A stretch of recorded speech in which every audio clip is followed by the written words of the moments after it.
لو عندك شيت زي كده وفي انواع من المنتجات عندك، وكل منتج طلعت منه كمية خلال شهر معين، خلال شهر يناير وفبراير ومارس، يعني منتج واحد طلعت منه 10 يعني كميات، وعايز تجيب الاجمالي او اجمالي الثلاث شهور لكل منتج طلعت منه قد ايه. لو جيت هنا مثلا وقلت منتج رقم واحد، او هنا كده كتبت منتج واحد، هتقول يساوي منتج رقم واحد انا طلعت منه 10 زائد، وهنا منتج واحد طلعت منه 70 زائد، وهنا منتج واحد طلعت منه 40، هيدينا الناتج 120. لو جيت عملت كل الموضوع ده على كل منتج هياخد الموضوع وقت. في طريقة اسهل من كده بكتير، تعالوا نشوفها هي ايه.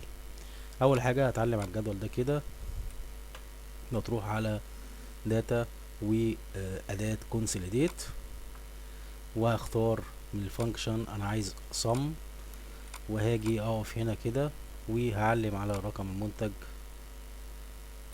كده واعمل اد، واعلم هنا برضو على رقم المنتج وفبراير وشهر فبراير واعمل اد، وهنا وهعمل اد. هشيل تو برو دي واخلي ليفت تو كولوم او ليفت كولوم واعمل اوكي.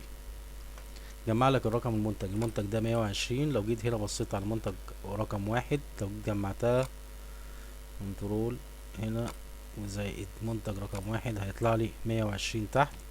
لو منتج رقم اتنين 130، ادي 20 وادي 80 ادي 100 وتلاتين ادي 130 بكل سهولة،